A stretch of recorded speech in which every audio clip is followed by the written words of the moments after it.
Shrivasadi Gaura Bhakta Vrinda. Hare Krishna, Krishna Krishna, Hare Hare, Hare Rama, Rama Rama, Hare Hare.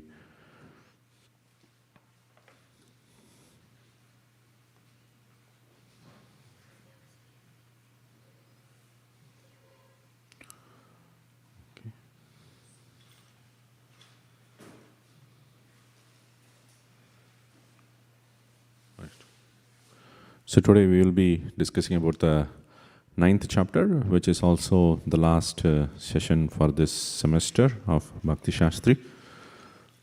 The 9th chapter is also very interesting because Krishna directly discusses about Bhakti Yoga in this chapter. And this chapter is called the most confidential knowledge.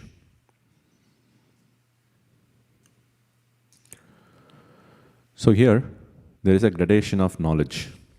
There is secret, more secret, and there is top secret. Right? It should be more secret, but I put it top secret. Anyways, so the secret knowledge is the nature of Jiva. So it's not very open. Many people think they are this body.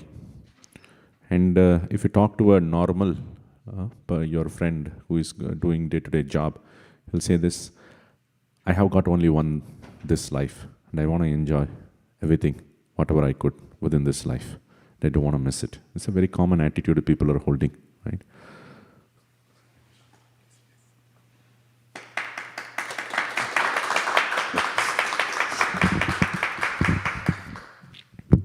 So that's a common attitude people are holding. And that's because they are not aware of the knowledge that we are not this body, we are Atma. And that's a secret knowledge. Because even though sometimes we may theoretically know it, we don't know practically. You know, we are this Atma within this body, crossing across different bodies, birth after birth. That's secret knowledge. And knowing the secret knowledge, what happens? You get liberation. As soon as you understand that I am this Atma, I'm not this body anymore, you will strive for liberation, and when you realize that you are this Atma, you are not the body, you will attain moksha or liberation. Liberation from this material world. And what does that give?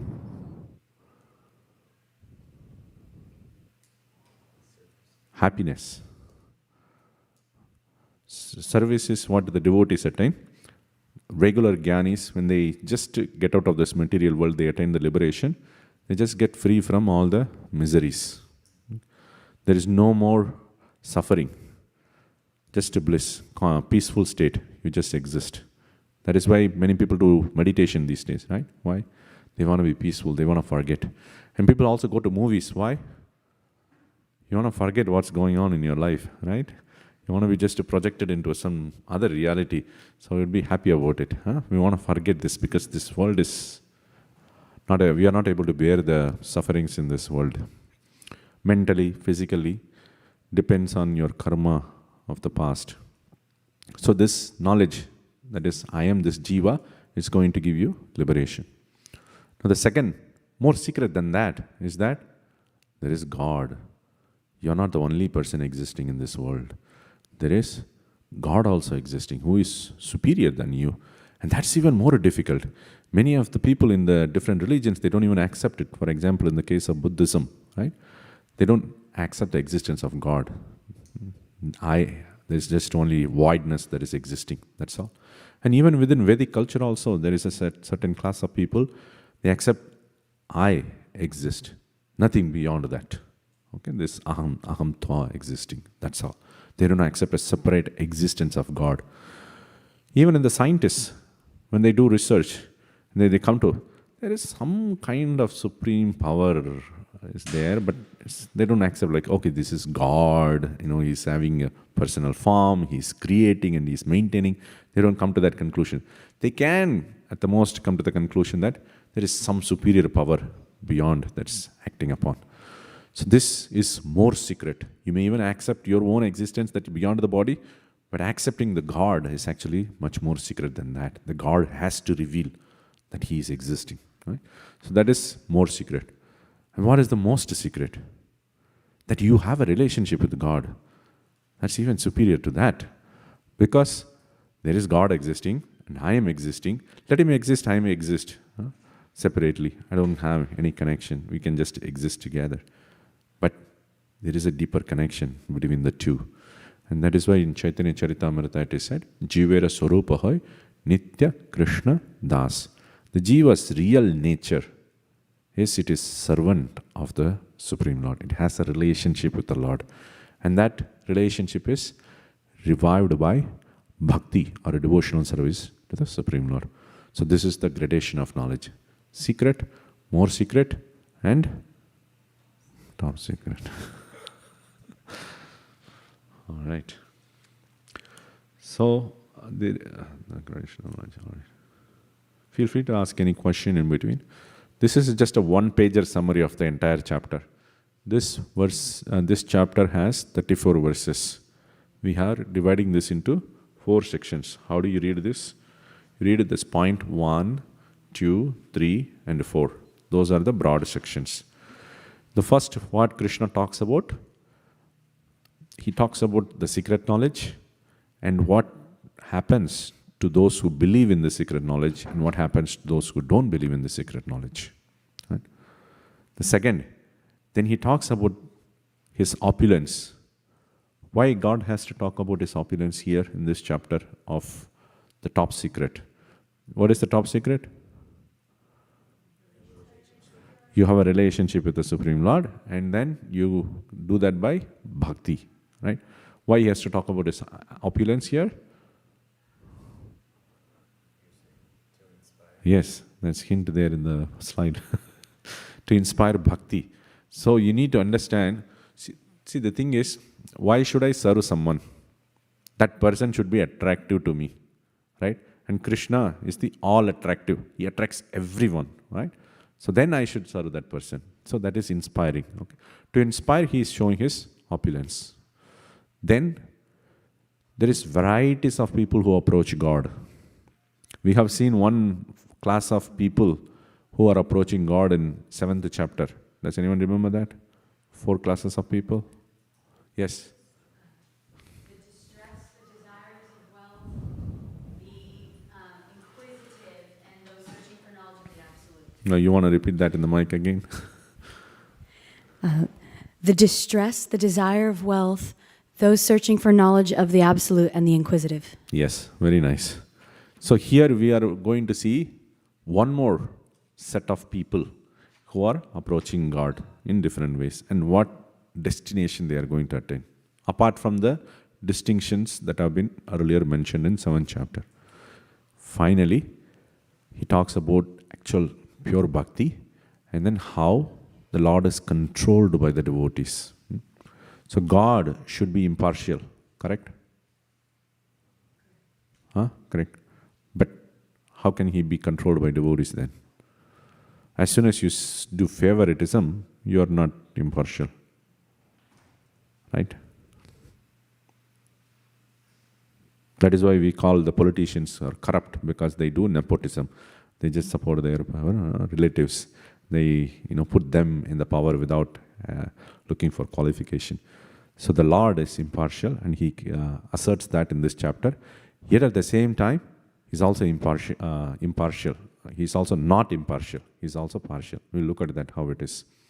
And then Krishna gives final instruction to Arjuna. And this final instruction is important because the same final instruction is repeated in end of Bhagavad Gita. Same thing he's repeating. So in one sense, this is going to be the conclusion of Bhagavad Gita as well. All right. So with this, we'll look at the verses. I have given a detailed summary in next 2 slides. But we are not going to look at that here. You can use it for later notes. I'll share the slides. We just looked at only 1-pager summary.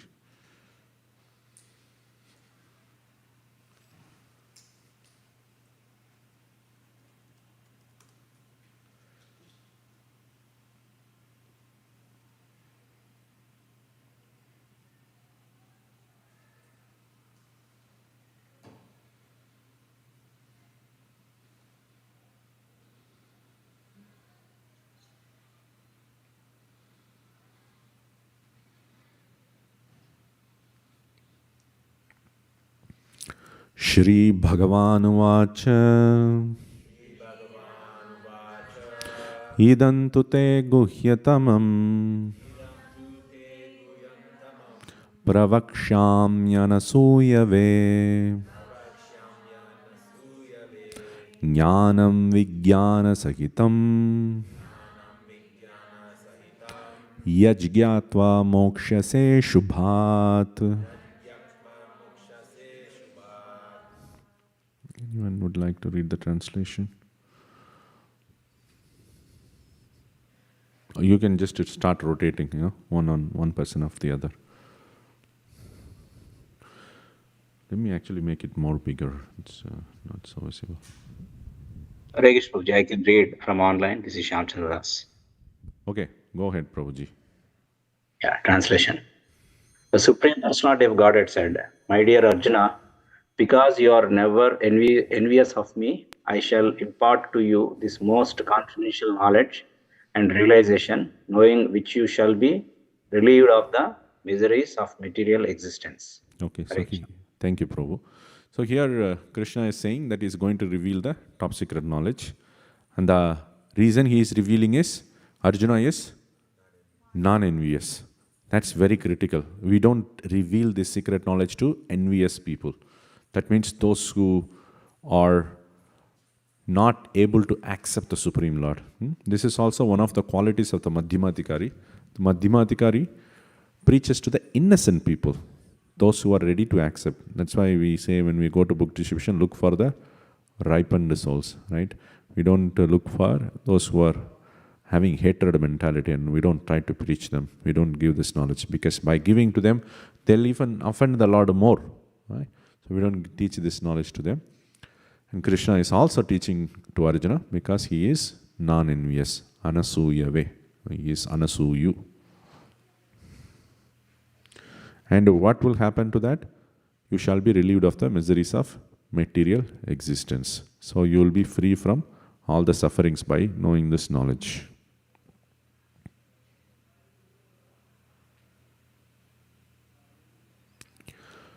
Raja Vidya Raja Guhyam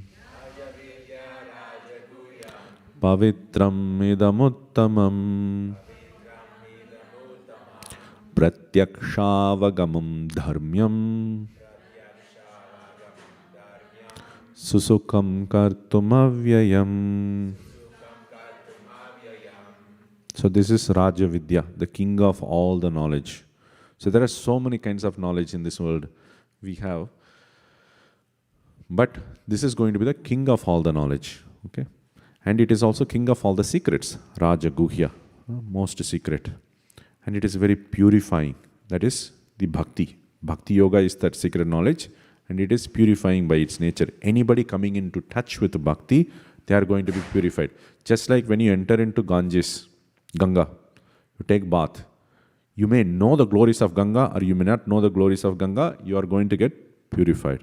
Similarly, when you touch fire, you'll get burnt. So similarly, Bhakti Yoga, you know the glories are not. If you just come into touch with that, it's going to purify you. Okay. And then he says, Pratyaksha Avagamam. So, we want proof, anything. The proof is in the pudding, they say, correct? So anything we want to perform in this world, we want to know whether it is true or not. How do you know? By directly seeing. I need to have a direct experience, correct? So here he says, Pratyaksha Avagamam. Pratyaksha means you can see it directly with your eyes, literally, that is the meaning. But you will be able to experience this directly. It's not like theoretical, after death, I will just, go to something and then I will figure it out. No. While you are living, while you are practicing bhakti, you will be able to experience this. And it is also mentioned as dharmya. Dharmya means activities like service to Guru is part of that. That is the dharma you follow in bhakti. This is dharma that is related to bhakti, not the general dharma. Susukam, it's very sweet to perform. If you have to perform Ashtanga Yoga, you have to go to forest. You have to give up everything, correct? Very difficult. And then you have to be there From morning to evening, you have to perform Ashtanga Yoga. And in the summertime, you have to stand in the sun. Winter time, you have to stand in the cold. And the rainy season, you have to stand inside the water. That's how you perform Ashtanga Yoga. But here, Bhakti Yoga, it's not like that. What is the process of Bhakti Yoga? Shravanam, Kirtanam. You hear, you chant. Very simple to perform, not so complicated. So that is why it is Susukam. However, it is not only easy to perform, it is also blissful to perform. As you progress more and more in Bhakti, you will start realizing the sweetness of Bhakti. So it's very nice to perform. Translation, please. Hi Krishna. This knowledge is the king of education, the most secret of all secrets. It is the purest knowledge, and because it gives direct perception of the self by realization, it is the perfection of religion. It is everlasting and it is joyfully performed. It is joyfully performed.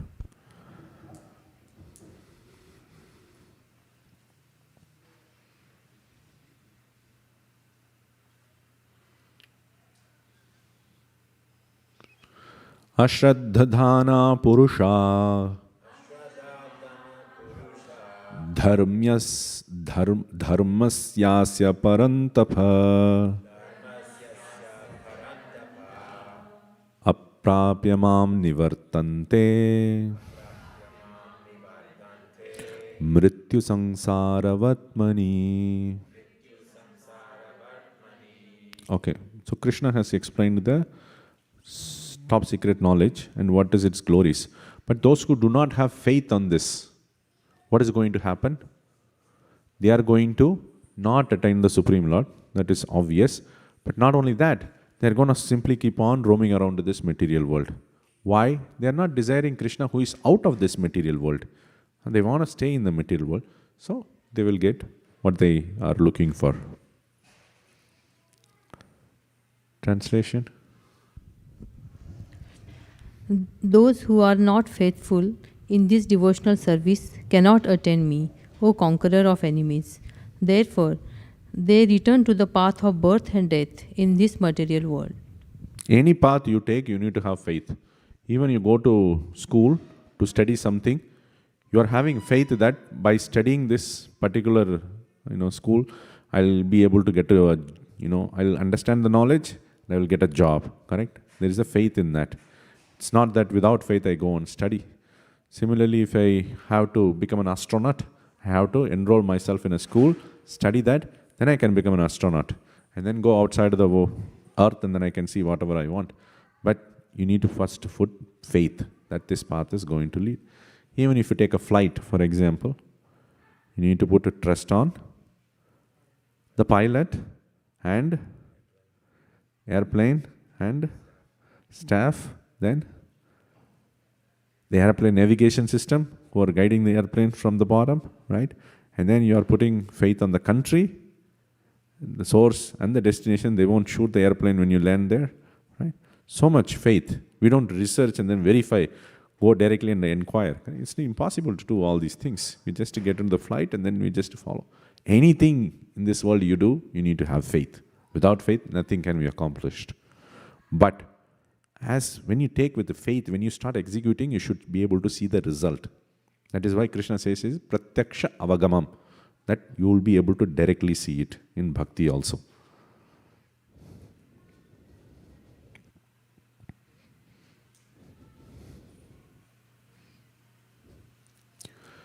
Maya tatamidam sarvam jagadavyaktamurtina matsthani sarva bhutani nachahante shavastitaha. So here onwards there is a shift in the topics. I don't think you can see this. All right. So here the first three, we already saw first three verses. Now 4th to 10th verse, this part. We are going to see the Lord's opulence. He is going to talk about why he is going to inspire bhakti in the minds of the listeners. So he says, Maya tatam idam sarvam jagadavyakta murtina. So he is pervading the entire universe. There is no space in this whole world that you can see that God is absent. Everywhere. That is why Prabhupada sometimes says, even in the worm that is sitting inside the stool, the Lord is present. He's pervading every place. There is no place that he is without. Okay, Maya tatam idam sarvam. Sarvam, I have pervaded everything. Okay. Though he is pervading everything, he is invisible. Avyakta murtina. He is not visible to us. And then he says, this statement you should notice it, because we'll get to that in the next verse. Matsthani sarva bhutani. All the living entities are within me. He is composing everything. Okay. But then what he says, the next line, Nacha aham teshu avastitaha. I am not in them. The living entities are within me. I am not inside them. All right? But in the first line he said, I am pervading everything. You see any contradiction here? Sort of? Okay. Sort of. Huh? Seems like there is a contradiction. We'll get to next verse. Translation? By me, in my unmanifested form, this entire universe is pervaded. All beings are in me, but I am not in them. Okay. Next verse. Nacha matsthani bhutani pashya me yogamaishwaram bhutabrunnacha bhutastho mamatma bhuta bhavanaha. So what is the line we noted in the previous verse? Matsthani bhutani. And what he says here? Nacha matsthani. What does it mean? Not. They are not situated in me. Very simple. Earlier he said, they are situated in me. Now he says, next verse he is contradicting. They are not situated in me. Nacha matsthani. Same words he is using. Okay. How is it possible? They are situated in me, he's saying. And then he's saying, they are not situated in me. He says, I am pervading everything. And then he says, I am not in them. How is this possible? These are contradictory, right? Then he says, Pashyame yogam aishwaram. Look at my yogic power. It can make inconceivable conceivable. Okay? That is the meaning. The God can have contradictory behaviors, contradictory natures. We cannot limit God that, he should follow the logic. He's beyond the logic. There is one story.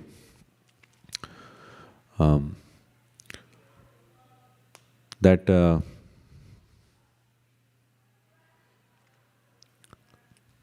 okay, let's not get into the story. Even I don't fully remember the whole part.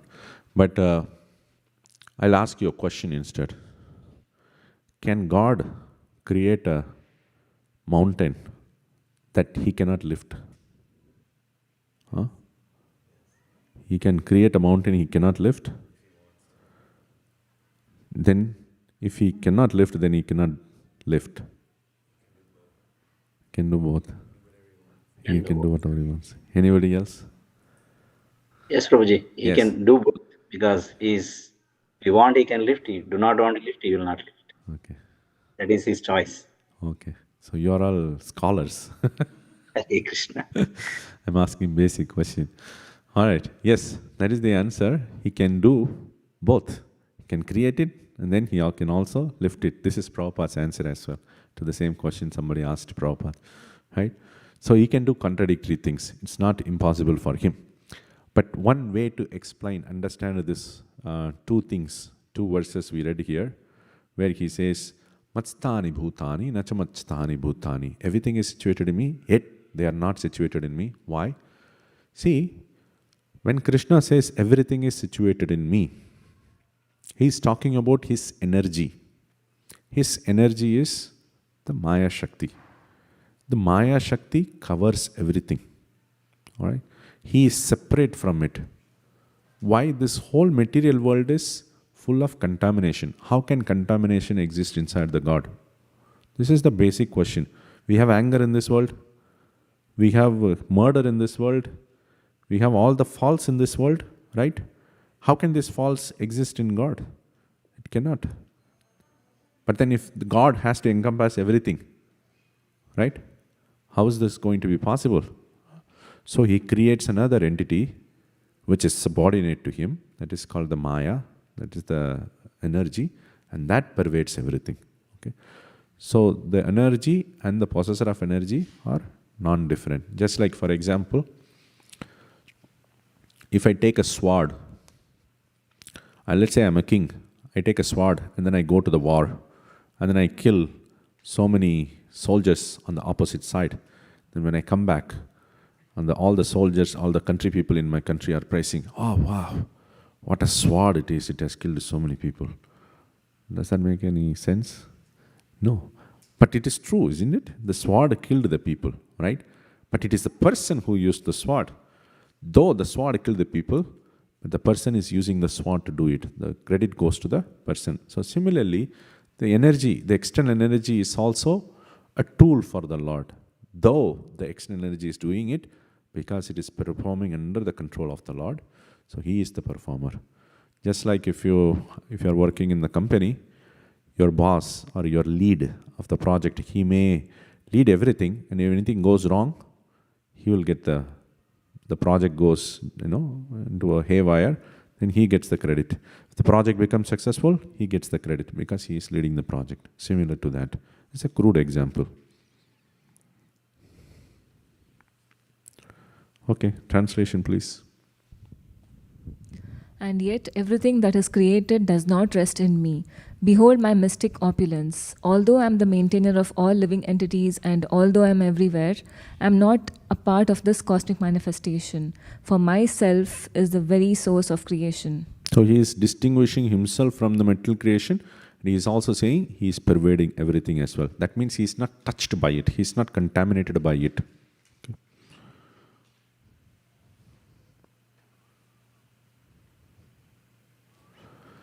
Yathakasha stitho nityam Vayu sarvatra gomahan Tatha sarvani bhutani Matstanyityupadharaya. So here Krishna is giving an example to explain the previous point, why there is a contradiction. Translation, please.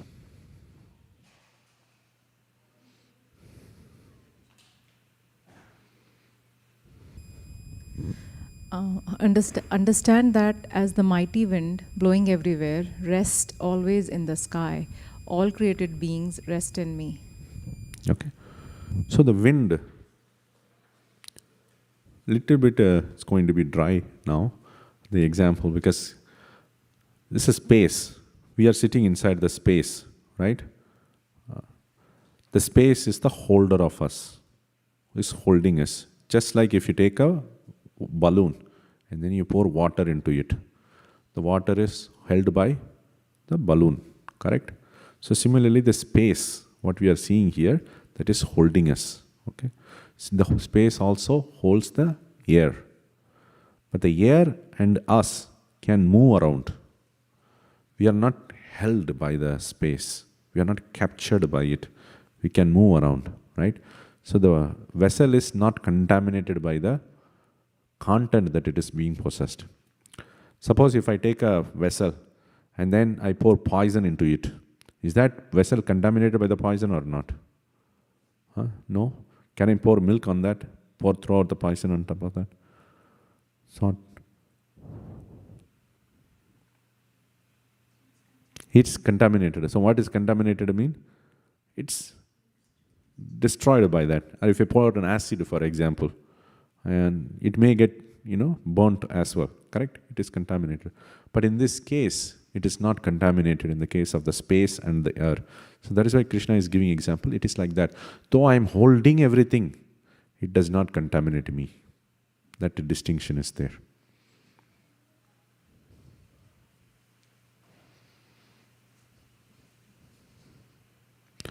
Sarva bhutani kaunteya prakritim yanti mamikam kalpakshaye punastani kalpadau visrijamyaham. Translation.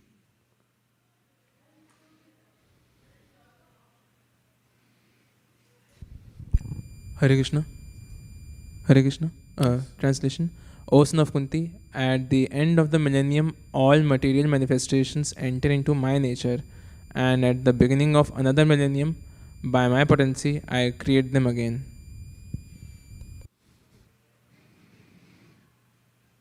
Prakritim swam avashtabhya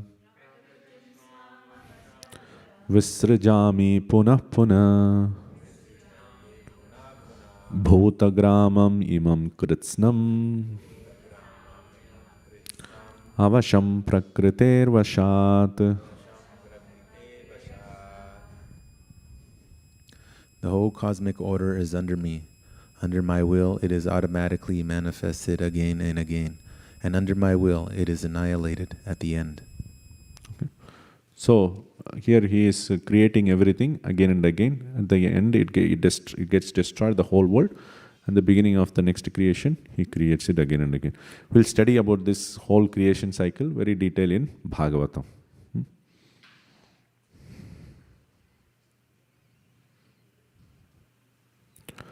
Nachamam tani karmani nibadhanti dhananjaya udasina vatasinam asaktam teshu karmasu.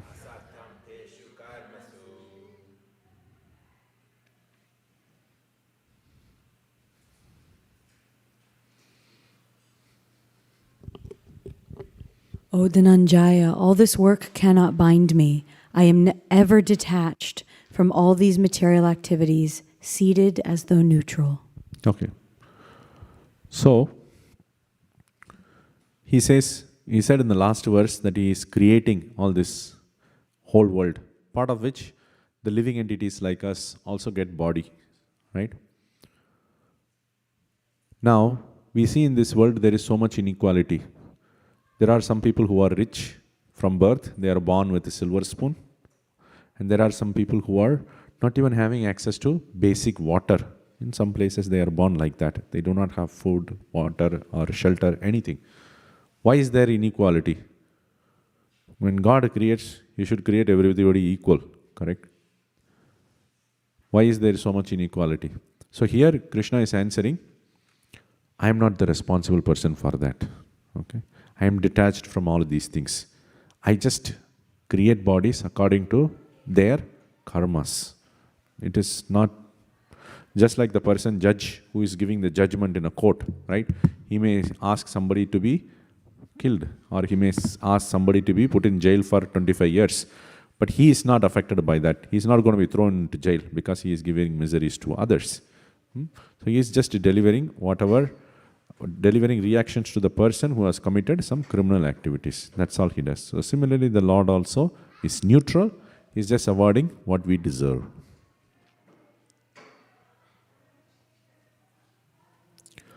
Mayadhyakshena prakriti suyate sacharacharam hetunanena kaunteya Jagad viparivartate.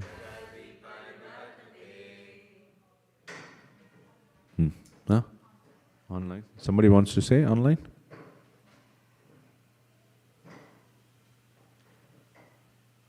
Hare Krishna Prabhuji, this is Vrajlata Devdasi online. Yes, please Mataji.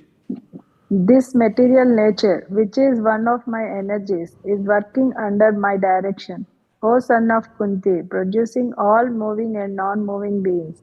Under its rule, this manifestation is created and annihilated again and again. Hare Krishna. Hare Krishna. Thank you. So he is just a supervisor. He is not directly involved in that activity. Okay, so there is a topic change now. So until 10th verse, Lord was describing the opulence. Now he is,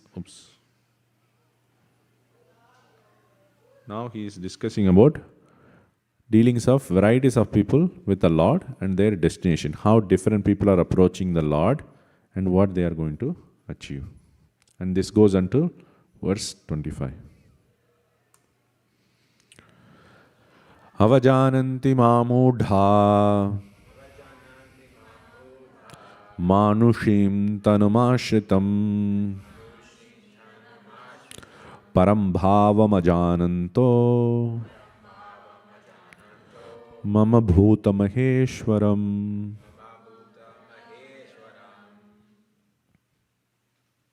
Translation. I can read, Prabhu. Yes, who is that? Sukomal Radhe Mataji. Okay, Hare Krishna. Hare Krishna.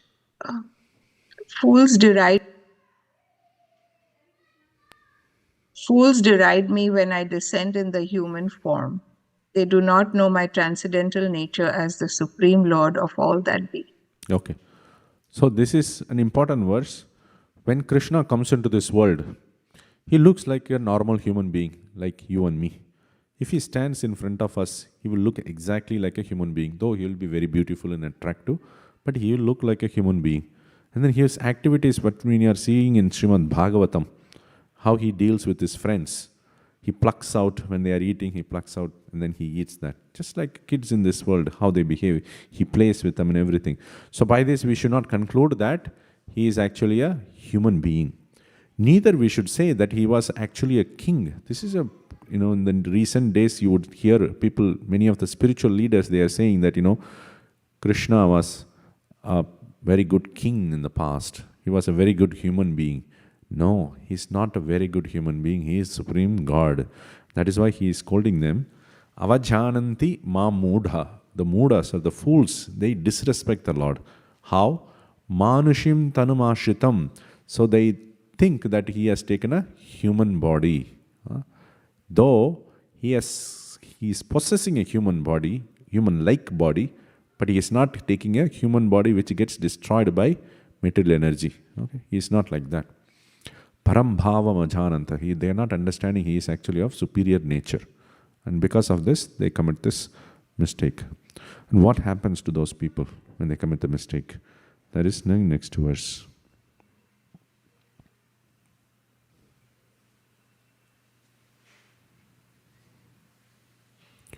Mogasha mogha karmano mogha jnana vichetasa rakshashim asurim chaiva prakritim mohinim shritaha. Translation.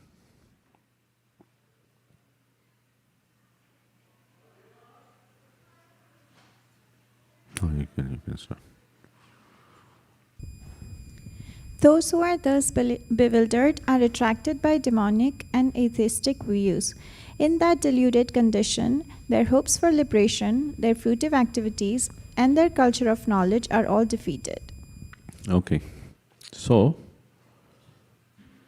Moga Asha. So those people who are disrespecting the Lord, be in the spiritual path or material path, they are going to see some trouble. What is that? Moga Asha. Moga means destroyed. Right?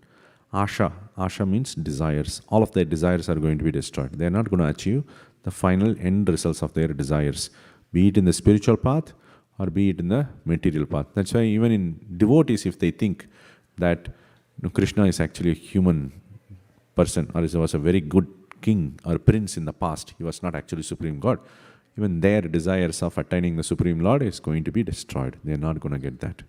Moga karmanaha. So if they are performing some Vedic sacrifices, yagya, their results also, they will not get that. Okay? Moga jnana, the jnana yoga, that is you are searching after Atma, who am I? If you are disrespecting the Lord, thinking that he has taken a human-like form, or he has taken a form which is like us, human, which is going to be destroyed, then even that spiritual endeavor is also going to be destroyed. And then Rakshashim Ashurim Mohinim Ashritaha. So they will go into the births of Rakshasha, Asuri and Mohini. These are the different paths, their destination they are going to attain. They will take birth among the Rakshasas, they will take birth among the Asuras, and they will get bewildered. That is why we see Hiranyakashipu is a demon, correct? But even he was speaking the spiritual knowledge. You know that? But Srimad Bhagavatam, he speaks Atma. He speaks, do not bewilder by the death. He is giving advice. The Atma goes after body. You are just lamenting about this body. He speaks so much in spiritual instructions. But at the end he says, what he does? He does, again, thinking the material body is everything, and then he is running after enjoyment of the material body. So that's what happens, Spiritualists also get bewildered.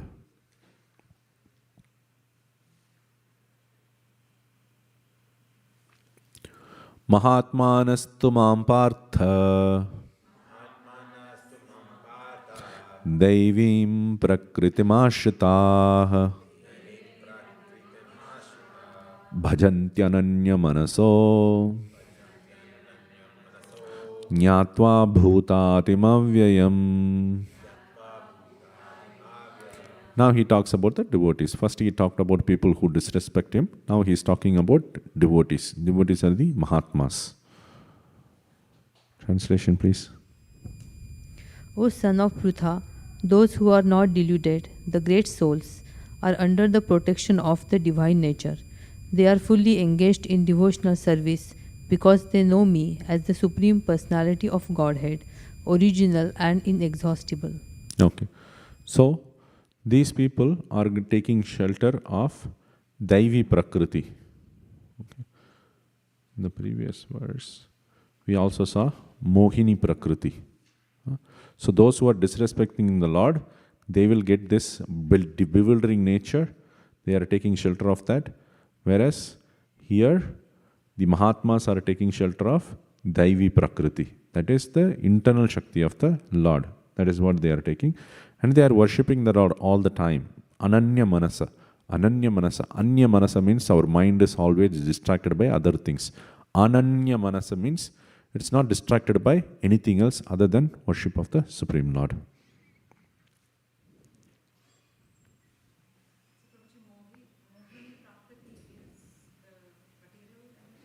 Yes.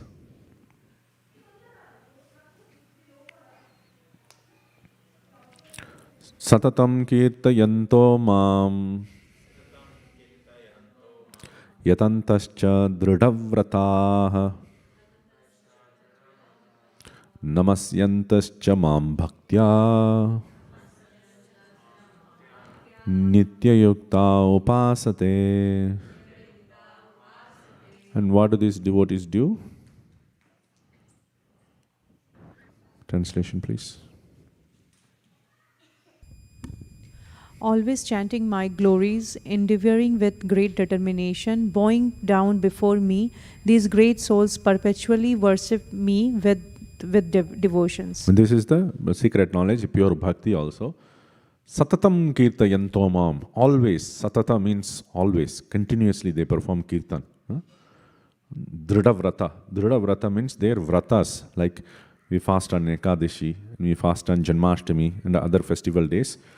We are fixed on that. Dridhavrata. We don't give up that for any reason. Namashanta. We also offer obeisances to the Lord. And with bhakti, we are performing all these activities with attraction to the Lord, with the attitude of serving the Lord.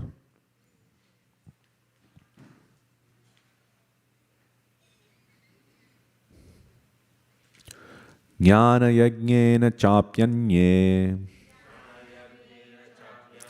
yajanto mamupasate ekatvena prthatvena bahudha vishvato mukam. Here three classes of people again defined. So the previous two verses we saw, the Mahatmas are being defined. Continuously they worship the Lord. They offer obeisances to the Lord. And they practice pure devotional service. Here, the next set of people are doing Jnana Yajna. Jnana means the path of knowledge. So don't think that the path of knowledge means we should not study Bhagavad Gita and Bhagavatam. This is also knowledge, right? So that path of knowledge means knowledge of the Atma alone, or how the Atma is equal to Supreme Lord. Tattvamasi, you would have heard this statement from Upanishads. You are that. I am Brahman, Aham Brahmasmi. People say this statement, correct? So those are the statements that identifying oneself same as the Supreme Lord.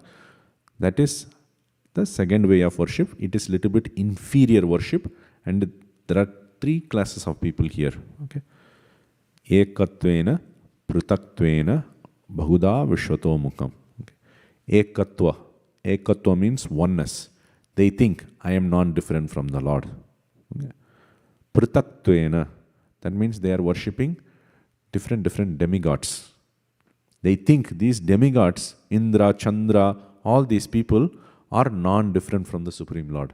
With that attitude, they are worshipping. Okay, and then the next class of people are worshipping the Vishwarupa.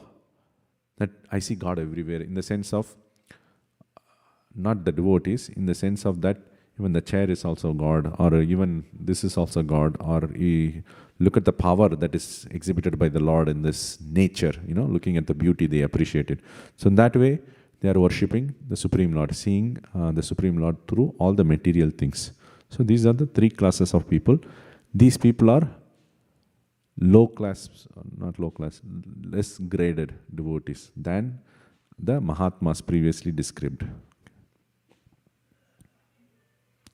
So let's read some purport here.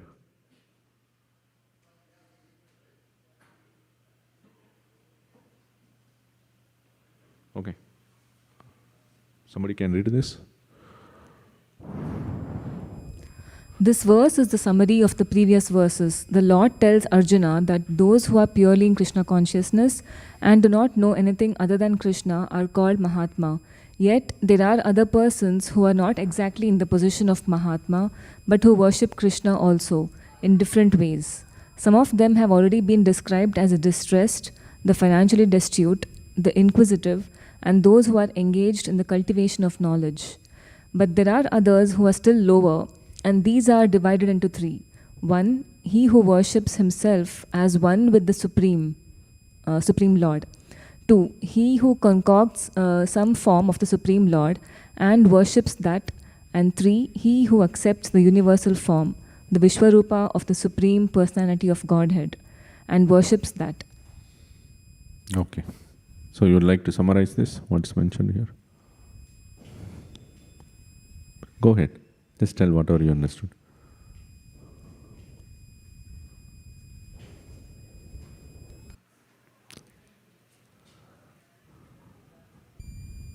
So in the previous verse, in verse 14, Krishna is talking about the pure bhakti, where he's saying people who surrender. Could you a little bit speak up louder?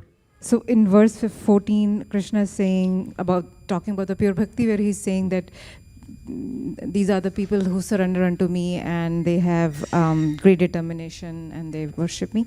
Whereas in 15, he's talking about people who are not that, and they are people who are doing jnana yajna. And then he's also saying that there are three kinds of people within that. Correct. Wherein the first one is the one who think ekatvena, who think that I am non-different from the Lord. Second one is the prithakvena, who worships him in different forms such as demigods. And then third one is the Bahuda Vishwato, are the ones who worship him as the universal form of the Lord, which is the material nature. Material energy, correct. Very nice. Okay. So here also the other four class of people are also mentioned, which is Artha Jigyasu Artharthi Jnani. That is those who are distressed, financially destitute, inquisitive, and those who are engaged in cultivation of knowledge. See, the Mahatmas are the best. Okay. Then comes the next little bit lower is these four kinds of people, Artha Jigyasu Artharthi. Then lower than that are these three classes of people. That's the gradation.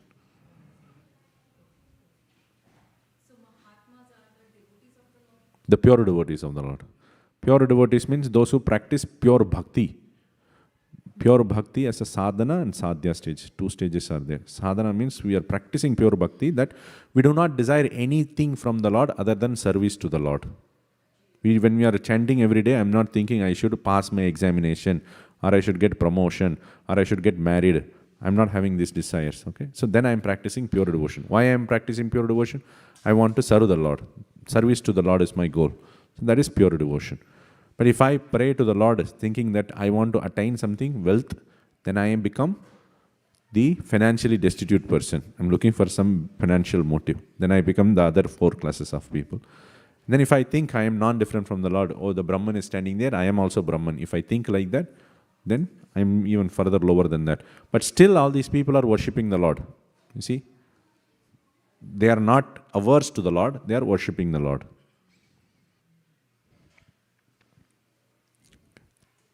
Yes. Yes. They are worshipping them as non-different from God. He is also Brahman, I am also Brahman, and I am non-different than Brahman. So the Lord is different from us, and then He also is same us. That's why He is qualitatively one with us, quantitatively He is different. Correct? When we are practicing bhakti, we focus on both. He is qualitatively one with us, and He is quantitatively different from us. He is big in size, we are small, right? But we are of the same quality, that He is also Satchit Ananda, we are also Satchit Ananda. Eternal, we have conscious, we are not like the dull matter. We have consciousness, right? So we can see around things. Now at the same time, we are seeking for pleasure, and He is the source of pleasure. This commonality is there between us and the Lord. But those who are worshipping the Lord in this way, that they focus only on the commonality, not the difference. So much solely focusing on that. Okay? Their destination is a little different. Does that answer your question? If you think that the Lord is like me, materially destitute person, then it is an offense. If I think I am like the Lord, then it is not an offense. Because He is like us, right? And He is also different from us. Where you are putting the focus, that changes, right? In Bhakti Yoga, we understand holistically, but in this path, particular path, Krishna is saying, Ekatvena, they understand only the partial. That is why Prabhupada says the impersonalists only understand the Lord partially. They do not understand the Lord completely. So suppose you are standing, I think we discussed about this, suppose you are standing in a village, and then from far distance in the night time, you are a village railway station, you are standing, okay? From the far distance, you are seeing a yellow light coming up. That immediately you will understand that is a train is coming, correct? But if I just understand the train as just yellow light, okay, that's a partial understanding. It is true, it's correct understanding, but it is partial understanding.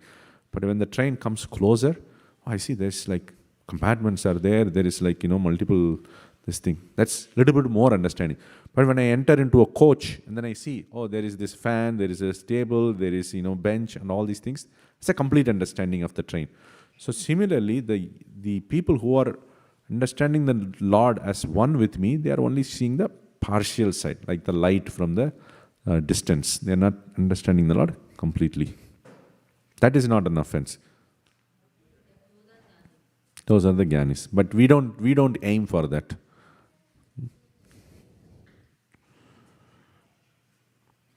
Aham kraturaham yagya swadhaham aham avushadam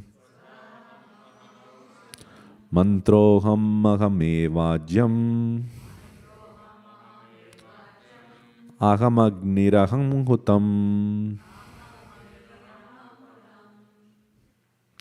So there is so in the previous verse, Krishna said, Vishwato Mukam, that he is also worshipped as Vishwarupa, correct? So he is explaining how he is pervading as a Vishwarupa, how they worship him as a Vishwarupa from this verse onwards. Next 3 verses or 4 verses we are going to see. Translation, please. But it is I who am the ritual, I the sacrifice, the offering to the ancestors, the healing herb, the transcendental chant. I am the butter and the fire and the offering. So here he says, I am the yagya that is being performed. Everything in the yagya. I am the ritual, I am the sacrifice, I am the offering. Everything is he. He is the butter, he is the fire, everything. So when you are performing yagya, you are seeing everything is Lord. That is the Vishwarupa aspect of the Lord. Pitahamasya jagato mata dhata pitamaha vedyam pavitram onkara riksama yajurevacha. And just to complete my point on the previous question you asked, there is also a verse from the Shastra which says that one should not say, I am Brahman until you have realized Brahman. I am equal to the Lord, I want to realize that aspect. But we cannot go around and say, okay, there is the Lord standing, I am also here, I am also Lord, worship me. No, that is an offensive attitude. Okay. But they are going to realize that oneness in the Brahma Jyoti. So when they are merging in the Brahma Jyoti, they will realize is they are one with the Lord's, the Brahma Jyoti power. That's all they will realize. They will not realize the pastimes of the Supreme Lord, which is the other aspect which they are not completely realizing it.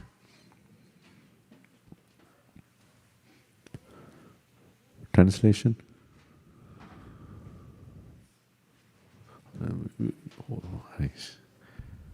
Hare Krishna. Hare Krishna. I am the father of this universe, the mother, the support, and the grandsir. I am the object of knowledge, the purifier, and the syllable Om. I am also the Rig, the Sama, and the Yajur Vedas.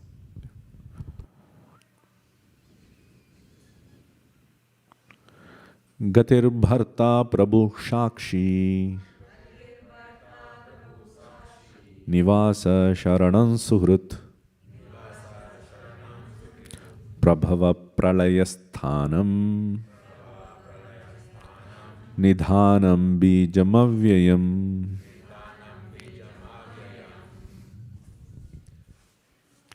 I am the goal, the sustainer, the master, the witness, the abode, the refuge, and the most dear friend. I am the creation and the annihilation, the basis of everything, the resting place and the eternal seed. He is completely saying, I am everything. Okay. Tapamyaham aham varsham Nigrihnam yivutsrijami cha amritanchaiva mrityuscha sadasachaham arjuna. O Arjun, I give heat and I withhold and send forth the rain. I am immortality and I am also death personified. Both spirit and matter are in me.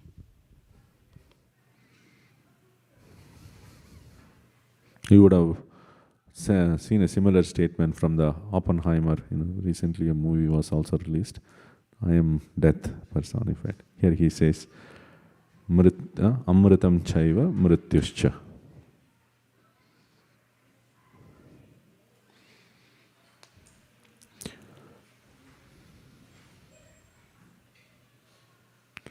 Traividyamam soma paputa papa Yajnairištva svargatim prartayante Te punyamasadya surendra lokam Ashnanti divyan divideva bhogan.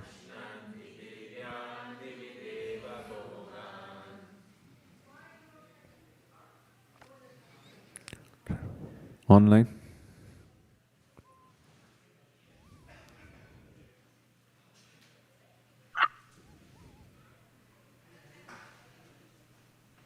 Before I the can take yes, this yeah. session. Yeah. Please. Translation.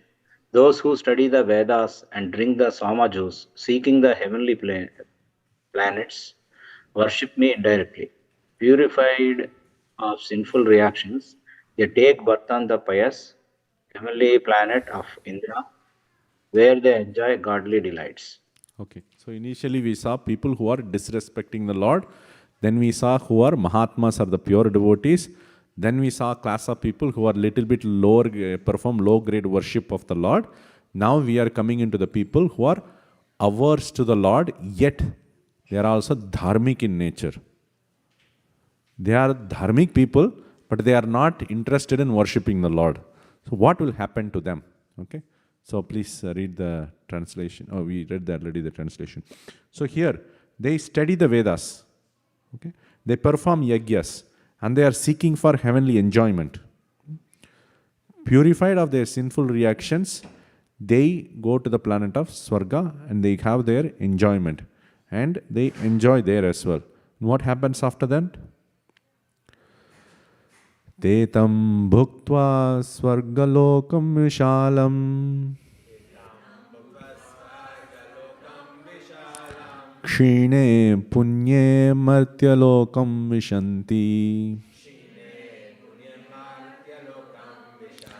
evam trayi dharma manuprapanna gata gatam kama kama labhante. Okay, so here it says, Kshine punye martyalokam vishanti. So enjoy the heavenly planets, but when their punya is destroyed or perished, they are going to come to this planet again. So they are going to roam around in the samsara again and again. They are dharmic people. They do not worship the Lord.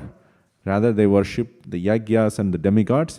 So they go up, come down, go up, come down. So they are going to be still roaming in the material world. That is the destination of those kind of people. Translation, please. I think we can read. When they have thus enjoyed vast heavenly sense pleasure and the results of their pious activities are exhausted, they return to this mortal planet again. Thus, those who seek sense enjoyment by adhering to the principles of the three Vedas achieve only repeated birth and death. Ananya chintayanto mam ye janah paryupasate tesham nityabhyuktanam yogakshemam mahamyaham. So then the question comes, the devotees also get happiness, right? The devotees also get miseries, right? Though they are maybe practicing with an intention that I want just the service from the Lord. They are pure devotees, right? So where are their happiness and this misery coming from?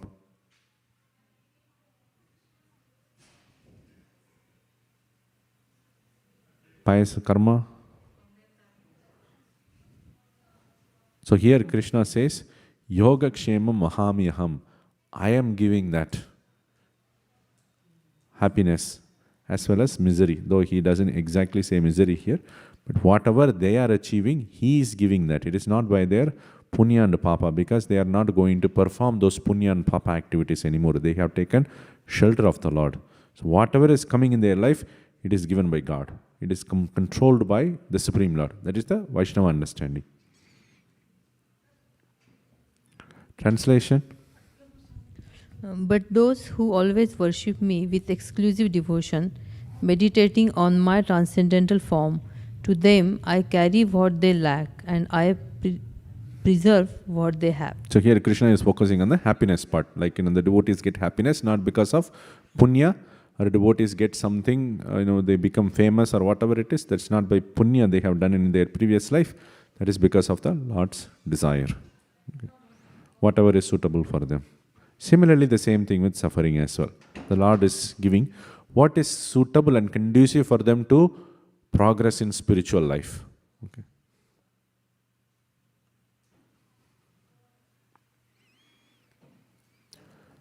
Epi anyatevata bhakta yajante shraddhayanvitaah tepi mameva kaunteya yajantyavidipurvakam. So the question comes, why do the Devata worshippers, the worshippers of the demigods, they do not get free out of this material world? Why?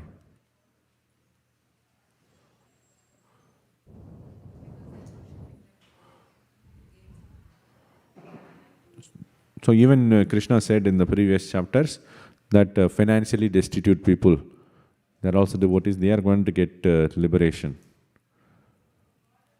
Then why Devata worshippers, they don't? Yes. But isn't Krishna looking a little bit partial that, only who worship me, I will give the result, but for others, not going to give the result? Yes. The results of demigod worship are sanctioned by Krishna, but those whose knowledge is stolen by material desires still turn to the demigods. Could you repeat that again? Those whose intelligence has been stolen by material desires worship the demigods. Those stolen by material desires worship the demigod. But isn't that, I'm giving a counterpoint. So isn't that financially destitute people, we saw Artha, Jigyasu, Artha, Arti, you listed the 4 people. Aren't they also looking for material enjoyment? They go to the Supreme Lord? Yes. I think they are in need of wealth, not necessarily to enjoy, but to take care of. Just to give to others. No, to take care of their needs, perhaps. Take care of their needs, probably. Okay. Good answer.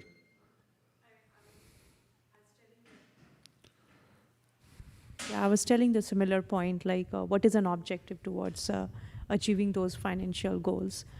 Is it for your own, satisfying your own senses, or towards doing your further karmas?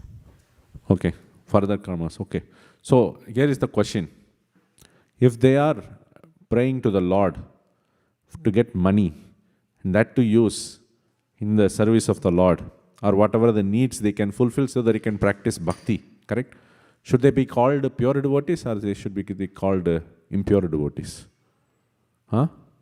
Pure? Impure? Impure. Who says impure? Raise your hand. Who says pure? So nobody else is taking any other stand? It depends on what is it. No, I'm putting the question is, those who are worshipping the Supreme Lord for getting money to help their family so that they can focus on the devotional service. Are they pure devotees or impure devotees? Pure? Both. Service of the Lord is very clear, right? They are pure devotees. I'm putting the gray area.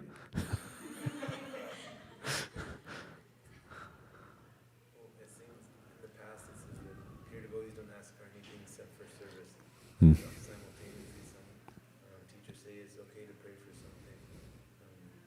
The Lord afterwards a benediction, regardless. It's like God give you something because He's satisfied with the service. Please take something. Yeah.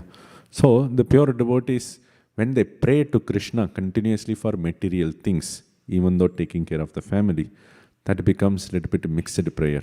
Okay. So if they are asking for something material, for example, I want to have a good temple built for you, that's very clear. Everybody will say that's a pure devotee. Something for maintaining my own family, if we go and ask, that becomes a little bit mixed bhakti. But then should we not ask, how are we going to maintain the family? That is why Krishna says, Yoga Kshema Mahamyaham. I carry the burden of maintaining them. You don't worry about it. Okay? I am carrying. Yoga Kshema Vahami. Vahami literally means I am carrying. Just like, the head of the family carries the burden of the family's financial thing. So he is carrying that aspect in his head. Don't worry about it. I'm going to provide you. You don't need to ask me for me to provide that. Okay? So he is going to take care of that aspect. We don't need to pray to God, separately for that. That is the answer. Now here, the Devata worshippers, they do not get liberation. Why? Even the Devatas are within the material world. They are also going to be perished. So if I am worshipping a boss who is going to be destroyed, then how can I get, immortal? So they are also going to get, mortality. They are going to stay within the material world. That is what Krishna also says. And that is why he says, they are worshipping me. The Devatas also part of the Supreme Lord. They are worshipping the Lord, but avidhi purvakam. It is not according to the rules. Avidhi. Vidhi means according to the rules. Avidhi means opposite to the rules. Let's read the translation.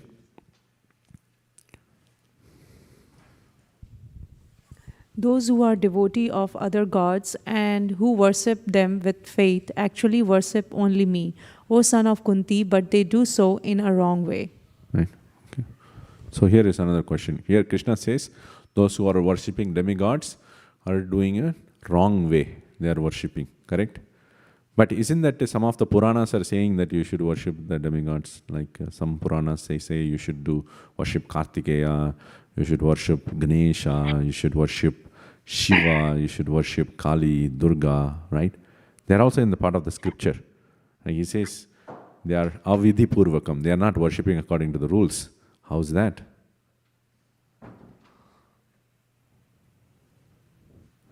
Yes.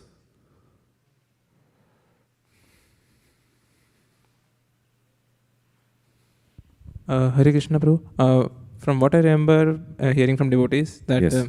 Basically the Vedas and Puranas, they are meant to elevate the consciousness of like all sections of human society, whichever level they are in. So that worship of demigods is recommended for those people like who have to be introduced to Vedic literature to elevate their consciousness. But yeah, they can go even further. Like Bhagavad Gita talks about even further topics, like how people can eventually come to worship Krishna instead of worshipping the demigods for material benefits. Okay, so basically their consciousness is being slowly elevated. That is, they are in the right path. But he says it's the wrong path. You are right. We will get to that. You are right. Yes. So okay. Sorry, Prabhu. Yeah, Yes. go ahead, Prabhu. Go ahead. Shall I? Yes. Yeah. So, Prabhu, like I heard in one of the lectures that if we know that Krishna is the supreme personality of Godhead, but then like we should know that he is the supreme personality of Godhead, and the demigods are his subordinates. And then if we ask from them, knowing that Krishna is the supreme personality of Godhead, and we just ask the demigods or whatever, like we want Krishna prema or something like that, then that is not a wrong way. That is what I think, Prabhu. Okay, very nice answer. Yeah. So, Thank you, Prabhu. You want to say something? Just adding the practical observation that when the people are worshipping the demigod, they are going with certain intentions or certain goals, and that never ends. I mean, that is achieved, and then after a certain while, the problem comes, and then they want something else this time. And it goes in a circle, and it never, I have seen like people around that going with a goal, and it seems like it's not, intelligence is not working, but there is more sense enjoyment is working there. Yeah, I think one of the purports also the verse is quoted, relevant verse. Basically, when you worship Krishna, he gives whatever you are asking for. He's not going to avoid giving. He is going to give, but he is going to give in a right time, in a right way, so that you will not ask for it again. He takes away your desire also. But with Devatas, they'll immediately fulfill, but then your desires are going to continue again and again. So, coming back to the Mataji's point, so basically it depends on the intention. If your intention is that they are the Supreme Lord, the Devatas are the Supreme Lord, and if I worship them, I'll get liberation. If that is my idea, that's a wrong way. you are not going to get liberation. Okay? But as Prabhuji was saying, slowly they are getting elevated. They are not going to immediately get it out. Okay? If they have the understanding that they are going to immediately be liberated, that's a wrong way. If you want immediate liberation from the material world, then you should worship directly Krishna, not the other demigods. That's the answer. Yes.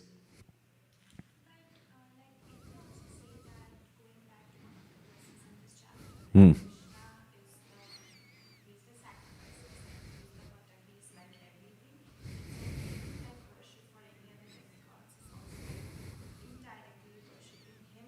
Hmm. Yeah, intelligent question. So Krishna earlier in the chapter he said that there are three classes of worshippers, right? And they are worshipping me only. And one of the worship is Prutaktvena, that they are worshipping the demigods, right? But then here he says they are wrong people, they are going to stay in the material world. He said earlier they are worshipping me. Now he is saying they are not worshipping me, they are worshipping me in a wrong way. Which one is correct? Mataji's argument is, why did Krishna speak like that? Yes, Prabhuji. That's a very good point. Yes. This is Shyam Chandra Das. Prabhuji, I like the way you mentioned it, Prabhu. Say, for example, Krishna will give award whatever we want, but he will take the desire also away. So the best example I can think about it, whatever you're saying is Dhruv Maharaj. So he has given whatever he desired, but Dhruv Maharaj said he did not want anything also. He gave everything, whatever more than whatever he required. But at the same time, the desire also taken away. That's the best thing, Prabhuji, you mentioned. Yeah, desire is also taken away. Thank you for mentioning that. So, here it is mentioned as a wrong way because they are thinking here the Devatas are the Supreme Lord. There, the Devatas are representing the Supreme Lord. Okay? They are maintaining this world, just like you have in a government, you have the president, and then, I don't know about this country, in India you have the prime minister, and then you have the chief ministers in every state, correct? The chief minister, or the governors, you can say, the governor is representing the president, correct? And they are ruling the state accordingly, right? But if I think the governor is the all in all, he is the president of the country, then I am in delusion, right? That they are doing in a wrong way. But if they think governor is a representative of the president who is sitting in the center, then that's a correct understanding and they can continue to worship in that way. That is the previous one Krishna has talked about. In this verse, he is specifically saying if you think that the governor is going to actually sanction everything a president can sanction, that's not correct understanding, that's a wrong understanding. Yes, Mataji.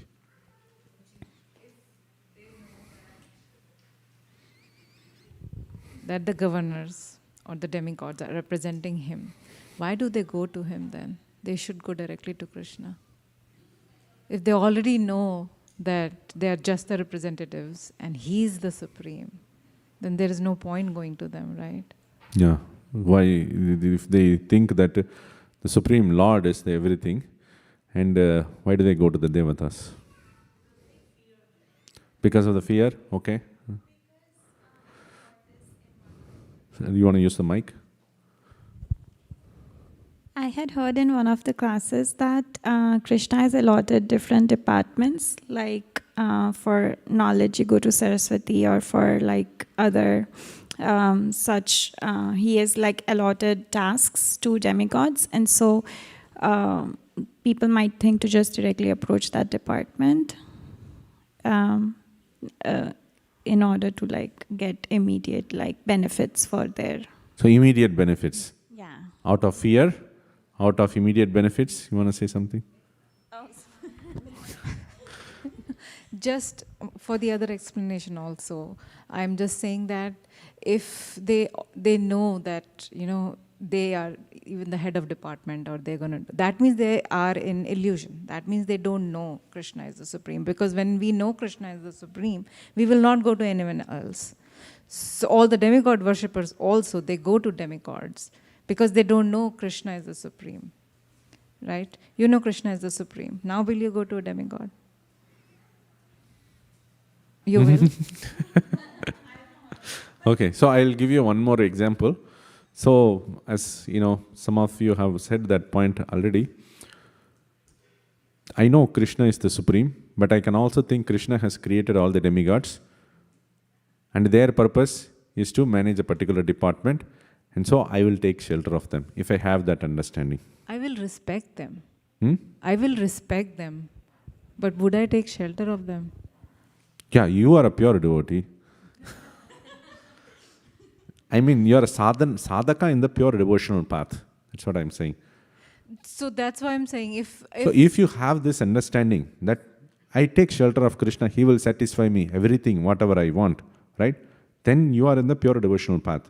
But if I think that, oh no, I need to take shelter of this different demigods because God has created, there is a purpose for them, let me just take shelter of them and they are giving whatever I am asking quickly. What is the problem? People are having different nature and different ideas. And some of them, as Mataji was saying, that fearful. If I don't worship my Kula Devata, I'm going to get into a trouble. You would have seen practically people. Yes, Mataji. So what I understand is the one reason is ignorance, because some people don't know that what should they do. That is one, because they don't have enough knowledge of that. And other thing is, if you approach Krishna, Krishna will first purify your heart and then only he will give. So it may not be immediate. Correct. I have seen personally people who were devotees, but then who also went to worship Kartikeya. They put this what do you put? It's a veil. I don't know how do you call it in English. Anyways, they do some kind of austerities. They put a hole here and then they do this kind of practices. Why? Asked the devotee why. Then he said that difficulties in life. You see, they have that not full understanding is there, or firm faith in the whole conviction is there that Krishna is going to provide. Yes. Mike, please. And also, if it's not a very good devotee, sometimes it's we know that Krishna is the supreme, but we might feel that Krishna will take away that desire, and we still want to have that desire. We are fearful that Krishna will take away the desire. Okay. Hare Krishna, Prabhu. Yes. I'm Kripatika Devidasi. I just want to make a comment or question. This verse, text 22, where Krishna says, "To them I carry what they lack, and I preserve what they have." Is it correct to take it as a promise that Krishna is giving to his devotee? I mean, devotee is not interested in these material things, but yet Krishna will maintain them as what their situation requires. Is that a understanding of that verse? Yes, whatever is required, what he thinks from his point of view, not from our point of view. We may think that, getting $1 million is the solution, but Krishna will be thinking differently. So from his point of view, he is not going to let you perish. And he is going to give that promise again. So you will say pratigya. Pratigya means promise, the word pratigya in Sanskrit. He will use the exact term later.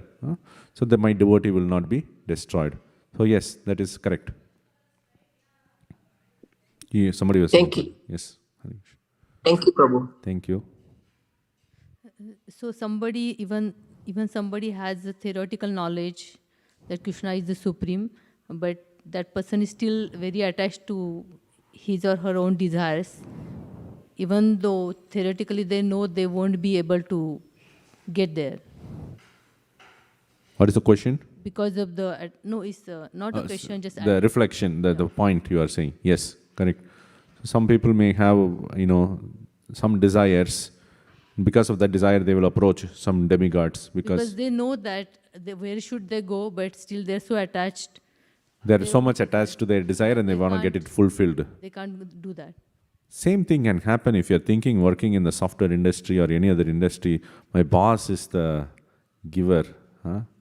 So, very practical thing, right? We may sometimes, demigods, okay, it's fine, I'm not going to worship demigod. But boss, we may just go on to glorify the boss because why? We want, he's the food giver. If we think, then that is also contaminates our bhakti. Okay. All right. Next verse. We are running out of time, so I'm going to read only the translations. I am the only enjoyer and master of all sacrifices. Therefore, those who do not recognize my true transcendental nature fall down. So he says, what happens to these people? They are going to just roam around in the material world. This verse we will recite it. Yanti deva vrata devan pitrun yanti pitrvrataah bhutani yanti bhuteja yanti madhyajinopi mam. Those who worship the demigods will take birth among the demigods. Those who worship the ancestors go to the ancestors. Those who worship ghosts and spirits will take birth among such beings. And those who worship me live with me. So this is the answer, that because they are taking shelter of the demigod, they are going to be with demigods, and demigods also perish. They will also perish along with them. So similar thing, some people worship the ancestors, Pitrus. Some people worship the demons also. Here ghosts and spirits are given. So then they will go and take birth among them. Yes. Does it mean that we go to the ancestors because ancestors have died, have passed away, and they've taken a birth in a different form? So some ancestors stay in the Pitraloka. There is a big question you can ask Shivas Pandit Prabhu, who are the Pitras? There's a big topic in Harivangsha, but there's a set of demigods, they are called the Pitras. But apart from that, even the ancestors, they go and live in the Pitraloka if they have enough pious credits. And we perform every year Shraddha ceremony for them to continue stay in the higher planetary systems. They don't fall down. So when we worship those Pitras are the Pitra, the set of demigods, then we go and achieve them wherever they are situated. There's a Pitraloka separate is there. That is what here is mentioned. Yes. Hare Krishna. One question, Prabhu. So, doing Shraddhas or doing the ritualistic activities, is it we should not do, or I didn't get it, Prabhuji? Yes. Okay. So should the devotees perform Shraddha ceremony or not? So if the devotees can perform Shraddha ceremonies, but if we perform with the understanding that if I don't perform Shraddha ceremonies, I will get sin, then your bhakti will become impure bhakti. It is still bhakti, it is a contaminated bhakti. Why? Because we are thinking bhakti is not going to provide everything. So that is going to be a problem. But if I perform Shraddha ceremony for the sake of teaching the world, like other people who are dharmic people, if we devotees are not performing the Shraddha ceremony, the regular dharmic people will think, okay, this is all adharma, let's just give up, So, but the teaching of the common people, if we perform, or because of pressure in our home situations, if we perform, that is okay. Your bhakti is still not contaminated. But if you think, I have to perform, otherwise I will get sinful reaction, then bhakti gets contaminated. Yes. Thank you, Prabhuji. Thank you. Use mic. But if the devotees do not perform Shraddha, is it still okay? Yeah, that's completely fine. Or you can perform Shraddha ceremony in a Vaishnava way, where you offer prasadam to the Lord, and then you take the prasadam and you offer it to your ancestors. That's very beneficial. You are giving them prasadam.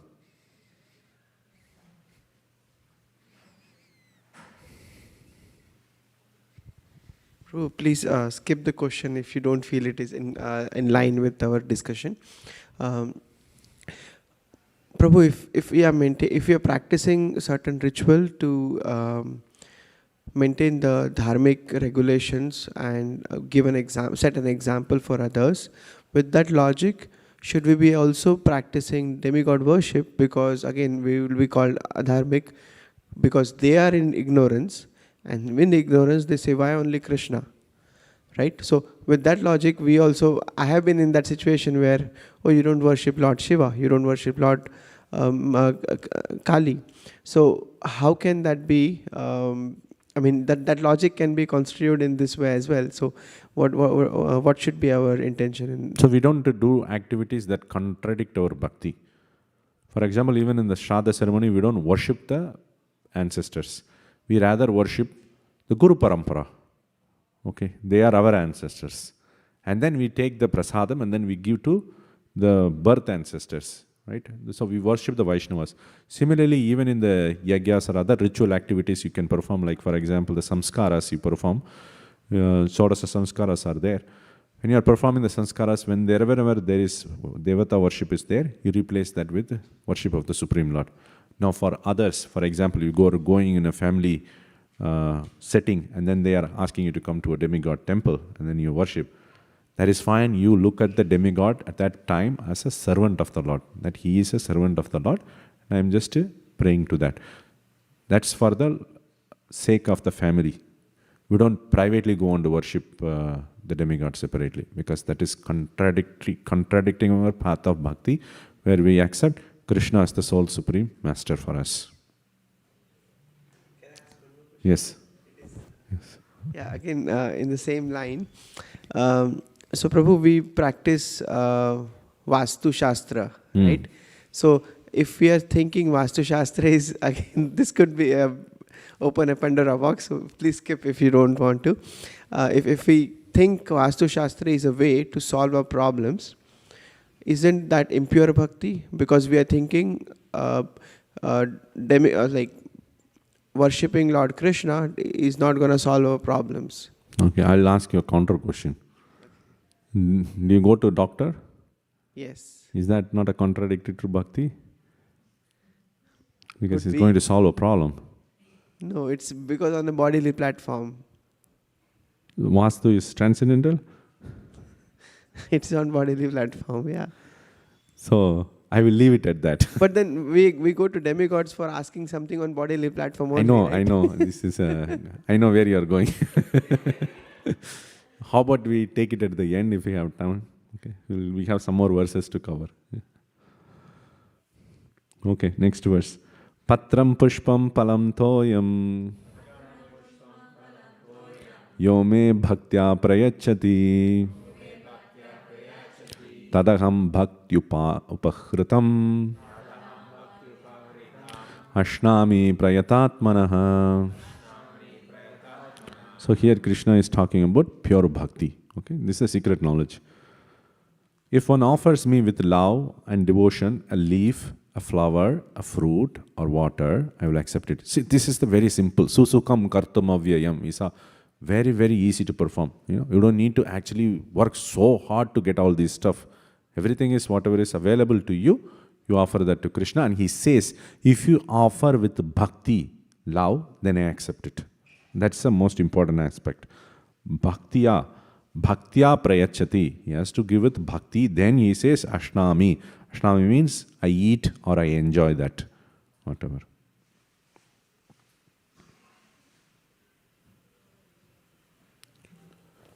This is a very useful verse, especially for the grihasthas, those who are in family situation.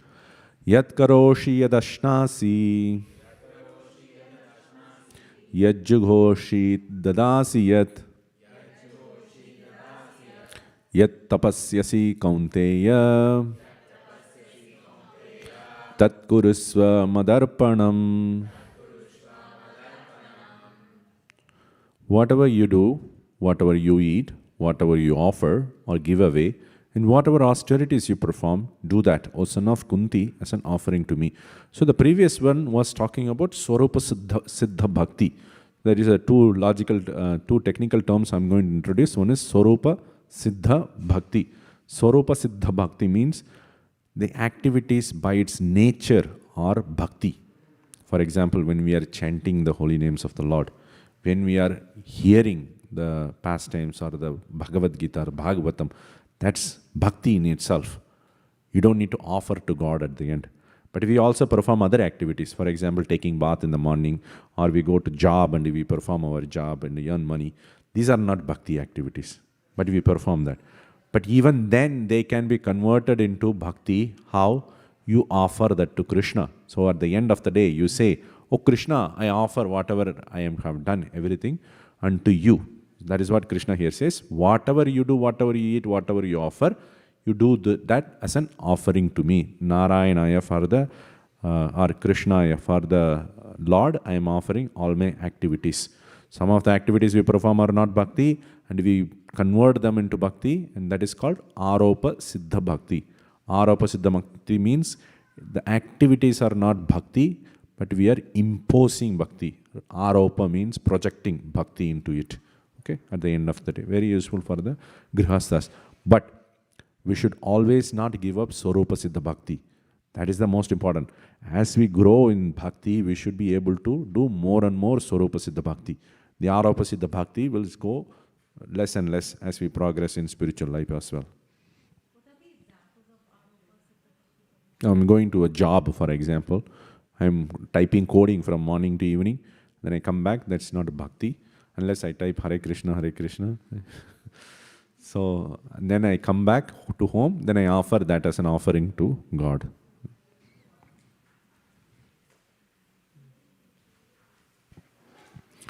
In this way, you will be freed from bondage to work and its auspicious and inauspicious results. With your mind fixed on me in this principle of renunciation, you will be liberated and come to me.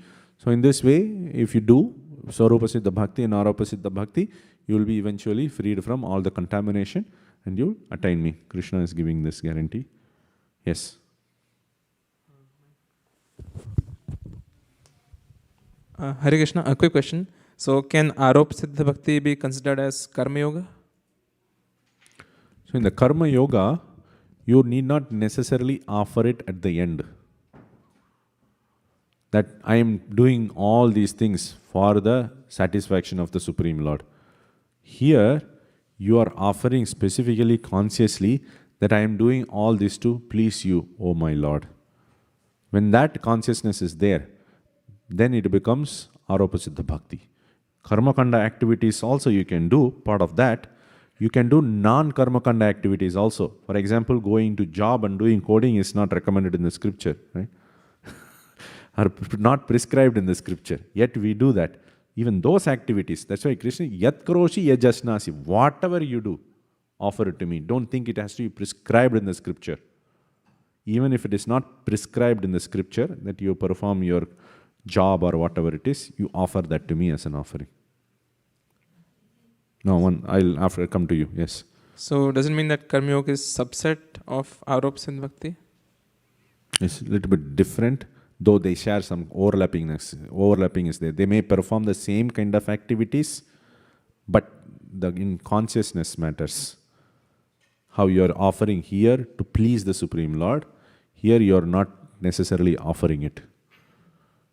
Wait, so Karma Yoga we are not offering to the Supreme Lord? Like, if you are not offering that, that's Karma Kanda, right? So Karma Kanda are the set of activities. Okay. It's not yoga itself. You are performing Karma Kanda activities. The consciousness there, you can do it with Kama or Nishkama. Kama is with desire or without desire.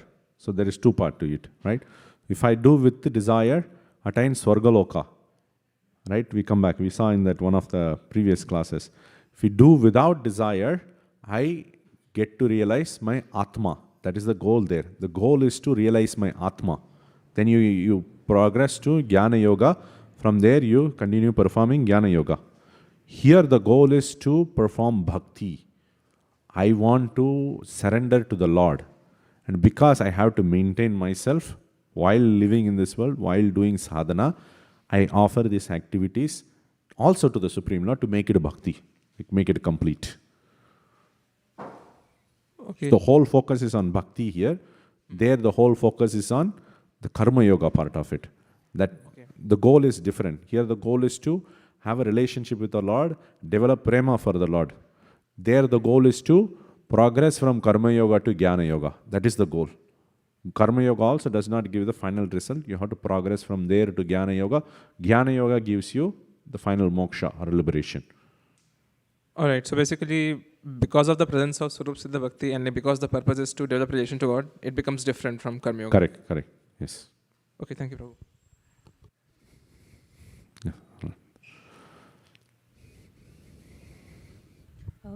From Nishkam Karma Yoga, one can go to Bhakti directly, right? You can go to Bhakti even without Nishkama Karma Yoga also. From anywhere you can progress to Bhakti. So what is the exact difference between Nishkam Karma Yoga and Aropa Siddha Bhakti is the goal? So then, yes, the goal is the difference, or the mindset, the attitude is the difference. There I want to, from Nishkama Karma Yoga, what is the goal of Nishkama Karma Yoga? The goal of Nishkama Karma Yoga is to purification of heart. Once the heart is purified, I will be eligible to do Jnana Yoga or sit and meditate. Your heart has to be purified if you want to sit and meditate for a longer time. Or you want to contemplate on Brahman. Sannyas, if you want to take sannyas, for example, you have to have a purified heart. So to develop the purified heart, I do Karma Yoga. Right? That is the goal. But here the goal is different. The goal is I want to develop love for Godhead. I want to attain love for the Supreme Lord. So the goal is completely different, though the activities may look similar. You had a question, Mataji?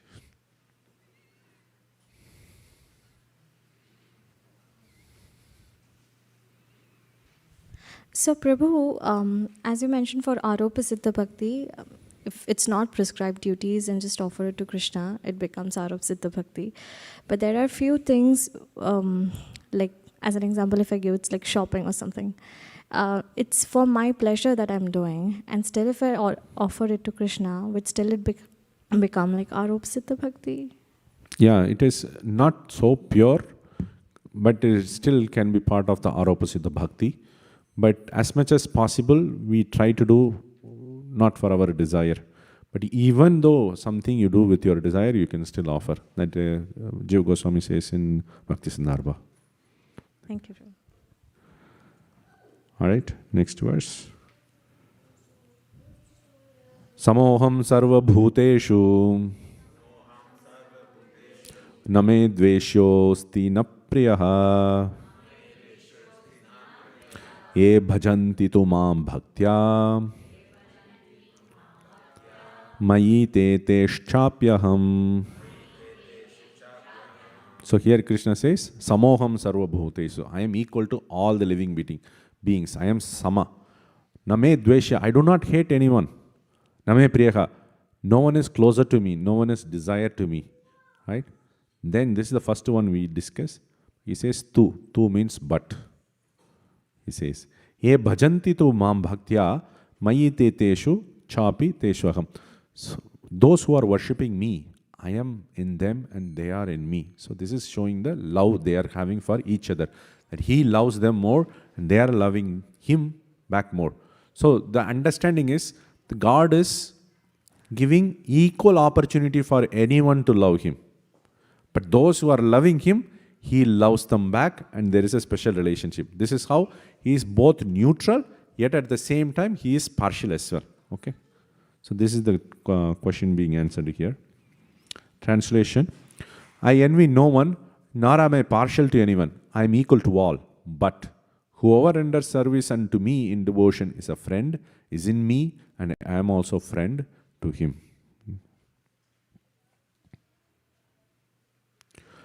Apichetsu duracharo bhajate mam ananya bhak sadhureva sa mantavya samyak vyavasito hisa. So this is the beautiful nature of the Lord. He says, Apichetsu duracharo, that person who is actually trying to love me, even if he is a durachara. Durachara, achara means activity. Durachara means bad activity. Su durachara means very, very bad activity. Even if he has very, very bad nature, still, if he worships me without any other desire, then he should be considered as a sadhu. Let's read the translation. Even if one commits the most abominable action, if he is engaged in devotional service, he is to be considered saintly because he is properly situated in his determination. Why he should be considered saintly? Because it's going to go away very soon. He is going to become a dharmic person soon. It's going to go away. It's just only temporarily it is there in his heart. Soon he will become free of that.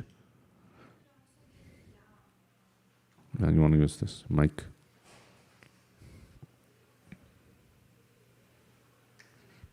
It could also just be a leela of Krishna himself, that someone who's actually saintly or devoted to him might perform an abominable action. Yes, it could be a leela, but it could be true reality also.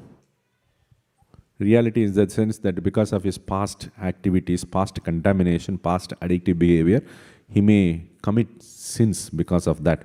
Not that he is sinful nature.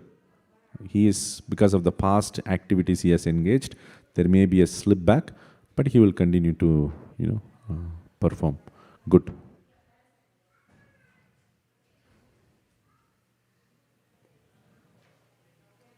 Shipram bhavati dharmatma shashvat shantim nigacchati kaunteya pratijanihi name bhakta pranashyati. So this is pratigya, you can say, is a promise, but it also means you go and declare, that he is telling to Arjuna very boldly that you go and declare. What you declare? He quickly becomes righteous and attains lasting peace. O son of Kunti, declare it boldly that my devotee never perishes. So he is giving this guarantee, he is giving this promise. He is telling to Arjuna, if I go and declare, people may think that I am just saying for the sake of exaggeration. But you, who are a personification of dharma, go and say it to everyone. Okay, then people will believe. Mam hi partha vyapashritya yepi syu papayonaya striyo vaishyas tato shudras tepi yanti param gatim. O son of Pritha, those who take shelter in me, though they be of lower birth, women, Vaishyas and Shudras, can attain the supreme destination. We can discuss, but we are running out of time, so I want to complete it. Maybe we can take it offline. Some questions may be there. Kim punar brahmanav punya bhakta rajarishayastata anityam asukam lokam imam prapya bhajaswamam. How much more this is of so of the righteous brahmanas, the devotees and the saintly kings. Therefore, having come to this temporary miserable world, engage in loving service unto me. So even I am giving to the Sudurachara so much guarantee, then think about what those who are actually on the righteous path. They will definitely come to me. Manmana bhava madbhakto madhyaji mam namaskuru mame veshyasi yuktvaivam atmanam matparayanaha. This is the final instruction Krishna is telling to Arjuna. Engage your mind always in thinking of me, become my devotee, offer obeisances to me and worship me. Being completely absorbed in me, surely will come to me. This is the same instruction he will tell at the end of the Bhagavad Gita as well. Again, here he may look like Krishna is saying, worship me, offer obeisances to me, think about me all the time. Looks like a little bit a person with egoistic nature is speaking, right? So, that is why he said in the beginning, what is the word he used? Why he is giving this knowledge to Arjuna? He is non-envious, okay, anasuya. So the person should be anasuyu, non-envious of God. Then he can understand it, right? Like for example, let's say if you are a fan of Shah Rukh Khan or a Hollywood movie, who is somebody? Arnold Schwarzenegger, maybe old person. So if you are a fan of that person, if you go and watch their movies, then you would appreciate them very much, right? If you are not a fan of that person and you go to watch the movie, what you would say? This is simply boring, like that. So if you are a fan of God, if you are a devotee of God, then whenever he talks statements like this, it will inspire your devotion because you are not envious of him. But if you are not, then it is going to create all these confusions in your mind. That is why he says, I am giving this knowledge to those who are non-envious. All right, we'll stop here. If you have any questions or anything, we can take offline. We'll continue. Hare Krishna. Thank you so much. Vanchakalpatarubhesya kripa sindhubhyev cha patitanam pavanebhyo vaishnavebhyo namo namaha anantakori vaishnavandiki jai Shri Prabhupada ki jai. Thank you so very much, Prabhuji.